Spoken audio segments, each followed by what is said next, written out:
नमस्कार साथियों, यदि आपके साथ भी कोई ब्लैकमेल, हाउस अरेस्ट या फिर किडनैपिंग या फिर विभिन्न सोशल मीडिया जैसे इंस्टाग्राम, फेसबुक, यदि इनसे रिलेटेड कोई एसएमएस, कॉल या लिंक आता है तो आपको क्या करना चाहिए, इन सभी सवालों के जवाब देने के लिए आज हमारे साथ जुड़े हैं रघुराज थाना प्रभारी सर रघुराज सर। तो वीडियो अंत तक देखते रहिएगा। सर नमस्कार। सर आपका हमारे चैनल इंटरव्यू क्रिएटर पर स्वागत है। धन्यवाद आपका और आपके चैनल के सब्सक्राइबर्स का। सर सबसे पहले सर एक महत्वपूर्ण सवाल हो जाता है आज के टाइम पर जो लोग विभिन्न सोशल मीडिया पर जैसे फेसबुक, इंस्टाग्राम आदि पर जो विभिन्न अवैध हथियार लेकर घूम रहे हैं या फिर उनके फोटोज वीडियोज अपलोड करते हैं, तो सर उनके लिए क्या ये अपराध कानूनी अपराध है? तो उनके लिए सर आप लोग कैसे उनको मैनेज करते हैं? या फिर देखिए, सोशल मीडिया पर अपराधों का प्रदर्शन, जी चाहे वो तलवार हो या आपके आर्म्स सेट से रिलेटेड जो अपने पिस्टल होती हैं या रिवॉल्वर है या राइफल है, उनको अगर लेके कोई प्रदर्शन करता है और वो अगर वीडियो या फोटोज पुलिस के पास आते हैं तो पुलिस उस चीज़ की तस्दीक करती है। उसके पास जो हथियार होता है उसके संबंध में उससे लाइसेंस पूछा जाता है। अगर लाइसेंस नहीं होता है तो फिर आर्म्स एक्ट के अंतर्गत उस पर कानूनी कार्रवाई की जाती है। जी। और सर एक और सवाल हो जाता है कि जो आप सभी युवा और बुजुर्ग सभी लोग देख रहे हैं, उनके लिए विभिन्न सोशल मीडिया के माध्यम से एसएमएस या फिर कॉल या फिर लिंक आता है जिस पर एक अच्छी मोटी रकम की डिमांड की जाती है कि आपसे मतलब जैसे धोखाधड़ी कहते हैं या साइबर क्राइम कहते हैं। तो ऐसा किसी के साथ होता है यदि, तो उनको क्या करना चाहिए? देखिए, अगर किसी के साथ ऐसा भी होता है तो जो राज्य साइबर सेल है उसने एक टोल फ्री नंबर जारी किया हुआ है, उन नंबर पर कॉल करके आपको कंप्लेंट करना रहता है। और अगर किसी के साथ इस तरह की धोखाधड़ी होती है तो कंप्लेंट करने के बाद आप लिखित में आपके साथ जो भी हुआ है उससे संबंधित आवेदन पत्र संबंधित थाने में और अपनी जो साइबर सेल टीम होती है जो हमारे श्रीमान पुलिस अधीक्षक महोदय कार्यालय में है वहाँ पर उसकी सूचना दे सकते हैं जी। उसके बाद उस पर आगे कानूनी कार्रवाई की जाती है जी। और सर इससे बचने के लिए भी PHQ द्वारा, पुलिस मुख्यालय भोपाल द्वारा समय समय पर गाइडलाइन जारी की जाती है जिसके संबंध में हमारे श्रीमान पुलिस अधीक्षक महोदय टीकमगढ़, श्रीमान पुलिस अधीक्षक महोदय टीकमगढ़, SDPO महोदय टीकमगढ़ के निर्देशन में समय समय पर अभियान चलाए जाते हैं। लोगों को जागरूक किया जाता है, उनको बताया जाता है कि कभी भी कोई आपके पास अननोन नंबर से कोई लिंक आती है उस लिंक पर आप कभी भी क्लिक ना करें। उसके अलावा कई लोग फर्जी बैंक अधिकारी बनकर कॉल करते हैं, बताते हैं कि हम आपके संबंधित बैंक से बोल रहे हैं और आप हमें खाते की डिटेल दीजिए। तो वो डिटेल देने के लिए भी लोगों को जागरूक किया जाता है। कभी इस तरह की डिटेल किसी के साथ शेयर नहीं की जाती है क्योंकि कोई भी बैंक अधिकारी होता है, अगर आपको उससे कोई जेन्युइन काम होता है बैंक से रिलेटेड तो वो आपको बैंक आने के लिए कहता है, ना कि आपसे फोन पर ही सारी डिटेल्स मांगते हैं। एक तरीका लिंक वाला होता है, दूसरा तरीका आपका बैंक अधिकारी बनकर कॉल करते हैं, इस तरह का होता है। और भी कई तरीके से ऑनलाइन फ्रॉड चल रहा है जिसके संबंध में समय समय पर लोगों को जागरूक किया जाता है और बताया जाता है कि इस तरह की चीजों से कैसे बचा जा सकता है। और सर अभी एक ब्लैकमेल जैसे कहते हैं, अभी एक टीकमगढ़ में ही लिधौरा के पास अभी एक लड़की के साथ गैंग रेप हुआ। उसमें उन लड़कों ने वीडियो बनाकर लड़की को ब्लैकमेल किया ताकि और भी वो इस टाइप के कुछ कर सकें उसके साथ। तो इसके लिए जो हमारी दीदी लोग या बहनें देख रही हैं तो उनको क्या करना चाहिए ताकि वो ब्लैकमेल से बच सकें?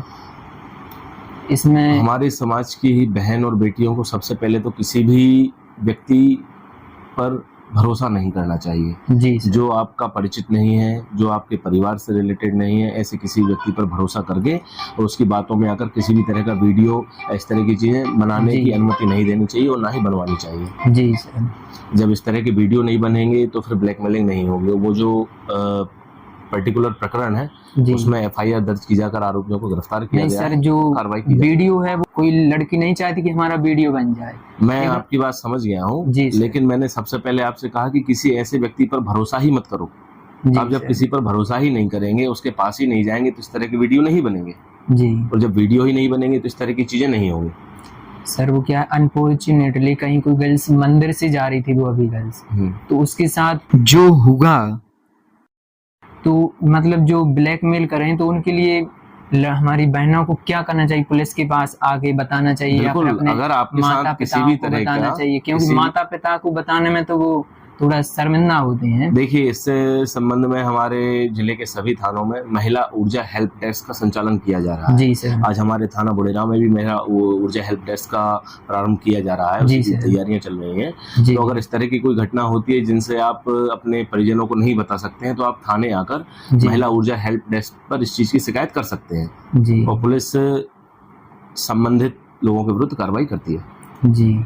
और सर एक अभी हाउस अरेस्ट चल रहा है फिलहाल में, कि कोई कॉल आता है कि हमने आपके लड़के को अरेस्ट कर लिया, आप इतनी रकम की डिमांड, भारी रकम की डिमांड की जाती है, या फिर कोई आपके लड़के का एक्सीडेंट हो गया, या फिर कुछ भी, या आपके लड़के को मैंने किडनैप कर लिया, तो इसके लिए माता पिता को क्या करना चाहिए? देखिए, जो आप पहले बताया आपने हाउस अरेस्ट जैसा कोई भी टर्म कानून में है ही नहीं जी, कि आपको ऑनलाइन कोई कॉल करके कहे कि आपको हाउस अरेस्ट किया जाता है। इस तरह जी की पुलिस कार्रवाई करती नहीं है। अगर आपके पास इस तरह का कोई कॉल आता है तो आप अपने संबंधित थाने में जरूर संपर्क करें जी, तो इससे बचा जा सकता है जी। और सर यदि कोई नाबालिगा है, वो घर से भाग जाती है, या मतलब कोई भी लड़का उसको धमकी दे के या कुछ भी इस बात से, या फिर वो खुद अपने मन चाहे भाग जाती है घर से, तो सर माता पिता को क्या करना चाहिए? उसमें पुलिस कानून व्यवस्था क्या रहती है? अगर कोई बच्ची अपने घर से भाग जाती है तो सबसे पहले माता पिता का दायित्व है कि अपने संबंधित थाने में आकर संपर्क करें, वहां पर उनकी रिपोर्ट दर्ज कराएं, उसके बाद पुलिस उनको ढूंढने का प्रयास करेगी। अगर कोई बेटी अपनी मर्जी से गई है जी, तो जब वो बेटी आएगी तो उससे पूछताछ की जाएगी। अगर वो अपने साथ कोई अपराध होना बताती है तो फिर संबंधित धाराओं में प्रकरण पंजीबद्ध कर आगे कार्रवाई की जाती है जी। और अगर कोई उसको बहला फुसलाकर जबरदस्ती भगाकर ले जाता है तो उसके विरुद्ध कार्रवाई की जाती है जी।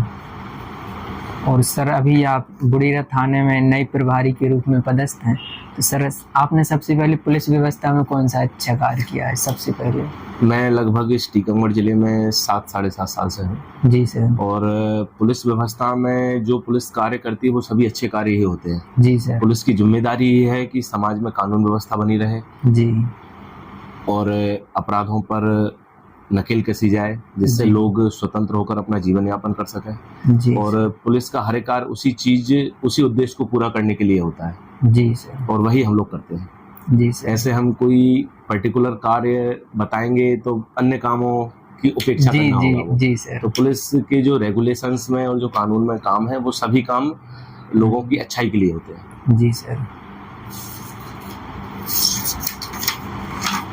सर एक होता है इन्वेस्टिगेशन पुलिस करती है, तो सर इसमें आप लोग जो मेंटल एप्टीट्यूड कहते हैं, जैसे आप लोग कैसे अप्रोच लगा लेते हैं? जैसे सर मैंने अभी आपसे पहली बार जब बात की थी, सर आपने इन्वेस्टिगेशन की तरह ही मुझसे ना जाने कैसे आपने मेरी एज और आप क्या कर रहे हैं, पतले हैं, मोटे हैं, वजन, हर चीज बता दी थी सर। इसमें आप अच्छा, जब मैंने आपसे फोन पे पहली बार जी सर, देखिए जो बोलने का आपका तरीका होता है, जो आपकी आवाज होती है, उससे आप व्यक्ति के व्यक्तित्व के बारे में पता कर सकते हैं जी। यदि कोई व्यक्ति, तुमने जैसे कहा कि मैं पतला हूँ या मैं मोटा नहीं, तो जो तुम्हारी आवाज है उस आवाज को अगर कोई पुलिस वाला सुनेगा तो वो बगैर तुम्हें देखे एक बार में बता देगा कि तुम बहुत ज्यादा हेल्दी नहीं होगे। जी सर। ठीक है, और एज के हिसाब से भी आवाज वेरी करती है।